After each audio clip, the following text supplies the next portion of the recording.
Hello everyone, this is Mukesh. कभी कभी हम लोग अपनी डे टू डे लाइफ में ऐसे सेंटेंसेस को बोलते हैं जहाँ पर हम लोग कहते हैं तुम्हारे बिना मन नहीं लगता, उसके बिना मन नहीं लगता, फैमिली के बिना यहाँ बिल्कुल भी मन नहीं लगता, दोस्तों के बिना कुछ नहीं मन लगता। तो ऐसे सेंटेंसेस को इंग्लिश में बोलने के लिए किस स्ट्रक्चर का यूज किया जाता है। यहाँ पर हम लोग बोलते हैं मन नहीं लगता है, ठीक है। तो मन नहीं लगना, इसके लिए हम लोग इंग्लिश में फ्रेज यूज करते हैं फील लाइक का। कैसे, इसके स्ट्रक्चर को देखते हैं। सबसे पहले आपको बोलना पड़ेगा सब्जेक्ट, उसके बाद हम लोग लगाएंगे डोंट या डजेंट। अगर subject I we you they plural आए तो हम लोग डोंट लगाएंगे। यदि subject he she it singular noun आए, थर्ड पर्सन आए, तो हम लोग डजन का यूज करेंगे। जनरली मैंने जो सेंटेंस लिया है मैंने अपने लिए कहा है तो सब्जेक्ट आएगा। कुछ और भी सेंटेंस देखेंगे, उसके बाद हम लोग लगाएंगे फील लाइक का। और फील लाइक को राइट करने के बाद हम लोग लगाएंगे विदाउट, क्योंकि बिना आया है तो विदाउट के बाद हम लोग अदर वर्ड्स को राइट कर देंगे। इसको और भी बेटर तरीके समझते हैं, उसके लिए लेते हैं कुछ एग्जाम्पल्स। तो आज का पहला सेंटेंस है तुम्हारे बिना मन नहीं लगता। तो इस सेंटेंस के लिए बोलेंगे I don't feel like without you. I don't feel like without you. अगर सेंटेंस ऐसे बोलना हो मुझे तुम्हारे बिना बिल्कुल भी मन नहीं लगता, तो इसके लिए बोलेंगे I don't feel like without you at all. I don't feel like without you at all. तो एट ऑल लगा देंगे बिल्कुल के लिए। नेक्स्ट सेंटेंस, उसके बिना मेरा मन नहीं लगता। इस सेंटेंस के लिए बोलेंगे I don't feel like without her. I don't feel like without her, क्योंकि मैं उसे सब कुछ मानता था या समझता था। Because I consider her everything. Because I consider her everything. Next sentence, family के बिना यहाँ बिल्कुल भी मन नहीं लगता है। इस सेंटेंस के लिए बोलेंगे I don't feel like here without family. I don't feel like here without family. Here को सेंटेंस के एंड में भी राइट कर सकते हैं। I don't feel like without family here, but ऐसा थोड़ा अजीब लगता है सुनने में। नेक्स्ट सेंटेंस को देखते हैं, दोस्तों के बिना मेरा यहाँ मन नहीं लगता। इस सेंटेंस के लिए बोलेंगे I don't feel like here without friends. I don't feel like here without friends.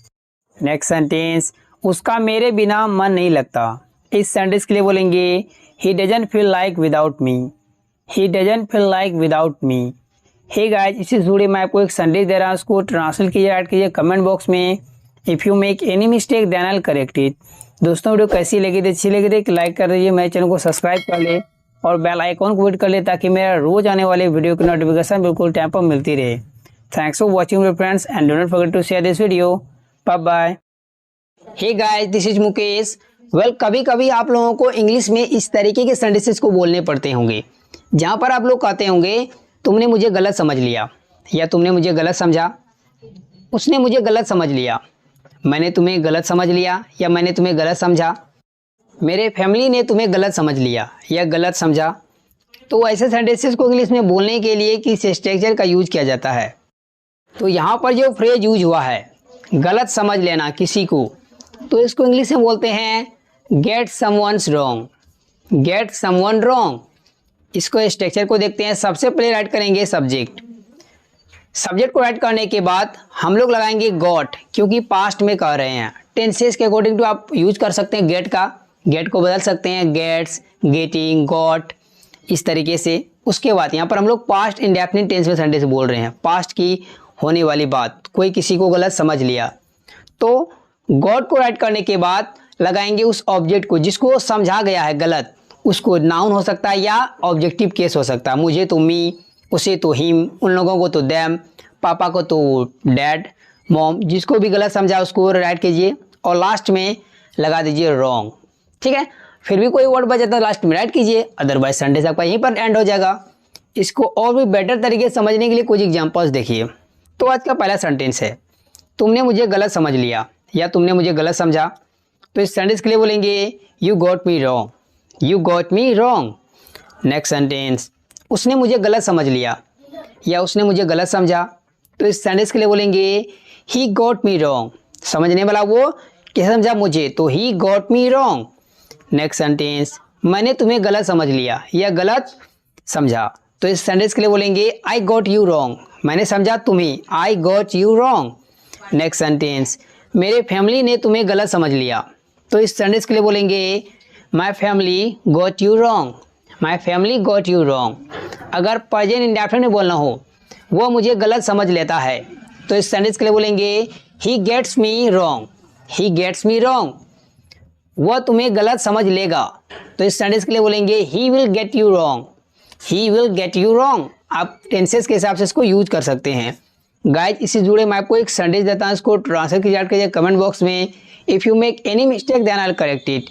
Guys, how did you find my video? If you really like this video, please like, comment and subscribe, and do not forget to share this video. Thanks for watching, my friends. Bye bye. Hello guys, this is Mukesh. कभी कभी हम लोग अपने day to day life में इस तरीके के sentences को बोलते हैं जहाँ पर हम लोग कहते हैं झूठ बोलने के मामले में तुम सबसे आगे हो, खाना पकाने के मामले में मेरी माँ सबसे अच्छी है, पढ़ने के मामले में तुम सबसे पीछे। बोलते बोलते हिचकी भी आ जाती है इसी वक्त। नेक्स्ट सेंटेंस में पढ़ते हैं, स्वास्थ्य के मामले में लोग लापरवाह हो रहे हैं, फ्लिपकार्ट से सामान खरीदने के मामले में तुम सबसे आगे हो, इंग्लिश बोलने के मामले में वह जीरो है। तो इस तरीके के सेंटेंसेस को इंग्लिश में बोलने के लिए किस स्ट्रक्चर का यूज कर सकते हैं। यहाँ पर के मामले में यहाँ पर आप ये भी कह सकते हैं के हिसाब से, झूठ बोलने के हिसाब से तुम सबसे आगे हो। तो के मामले में या के हिसाब से या सबसे आगे या सबसे पीछे, तो इसको इंग्लिश में क्या बोलते हैं पहले जानते हैं। के मामले में और के हिसाब से इसको इंग्लिश में बोलते हैं इन term of, in term of इस फ्रेज का यूज किया जाता है। और सबसे आगे के लिए द फर्स्ट का यूज करते हैं और सबसे पीछे के लिए द लास्ट, द लास्ट और द फर्स्ट। इन सेंटेंसेस को आप दो अलग अलग तरीके से बना सकते हैं। थोड़ा सा उसी सेंटेंस को स्ट्रक्चर आगे पीछे होगा। तो सबसे पहले राइट करेंगे इन टर्म ऑफ, उसके बाद कोई नाउन या अगर वर्ब आएगा तो वर्ब का आईएनजी फॉर्म बिफोर राइट करेंगे, नाउन आएगा तो नाउन, अगर वर्ब आएगा तो वर्ब का आईएनजी फॉर्म राइट करेंगे और लास्ट में अदर वर्ड्स राइट कर देंगे। उसके बाद लगाएंगे कमा और कमा को लिखने के बाद कंप्लीट सेंटेंस राइट कर देंगे।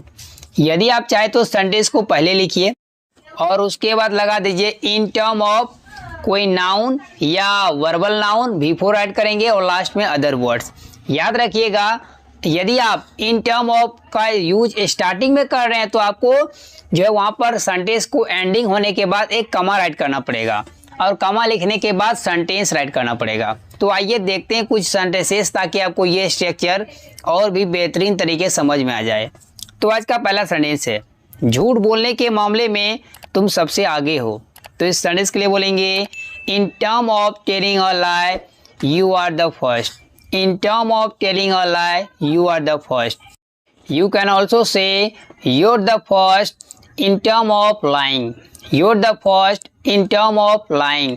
झूठ बोलना इसको हम लोग lie या tell a lie दोनों वर्ब का यूज कर सकते हैं। नेक्स्ट सेंटेंस खाना पकाने के मामले में मेरी माँ सबसे अच्छी है।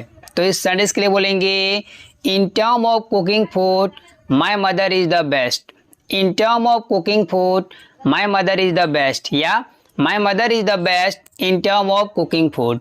नेक्स्ट सेंटेंस पढ़ने के मामले में तुम सबसे पीछे हो। तो इस सेंटेंस के लिए बोलेंगे you're the last, you are को शॉर्ट में योर पढ़ते हैं, you're the last in term of studying, you're the last in term of studying या स्टडीज भी कर सकते हैं नाउन यहाँ पर। नेक्स्ट सेंटेंस स्वास्थ्य के मामले में लोग लापरवाह हो रहे हैं। तो हो रहे हैं यहाँ पर गेटिंग या बिकमिंग से बनाया जाता है। तो इस सेंटेंस के लिए बोलेंगे people are becoming careless in term of health, people are getting careless in term of health. Getting और बिकमिंग दोनों का यूज कर सकते हैं। नेक्स्ट सेंटेंस फ्लिपकार्ट से सामान खरीदने के मामले में तुम सबसे आगे हो। तो इस सेंटेंस के लिए बोलेंगे you're the first in term of purchasing things from Flipkart, you're the first in term of purchasing things from Flipkart या buying things from Flipkart. Article भी यूज कर सकते हैं थिंग के जगह। नेक्स्ट सेंटेंस इंग्लिश बोलने के मामले में वह जीरो है।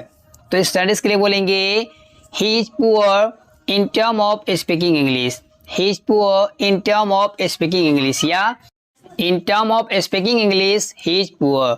हे गाइस, इससे जुड़े मैं आपको एक सेंटेंस देता हूँ, उसको ट्रांसलेट कीजिए, ऐड कीजिए कमेंट बॉक्स में। यदि आप कोई गलती करेंगे तो मैं आपको करेक्ट करके बता दूंगा। दोस्तों वीडियो कैसी लगी थी, अच्छी लगी थी लाइक कर दीजिए, मेरे चैनल को सब्सक्राइब कर लिया और बेल आइकॉन को हिट कर ले ताकि मेरे रोज आने वाले वीडियो की नोटिफिकेशन बिल्कुल टाइम पर मिलती रहे। Thanks for watching friends.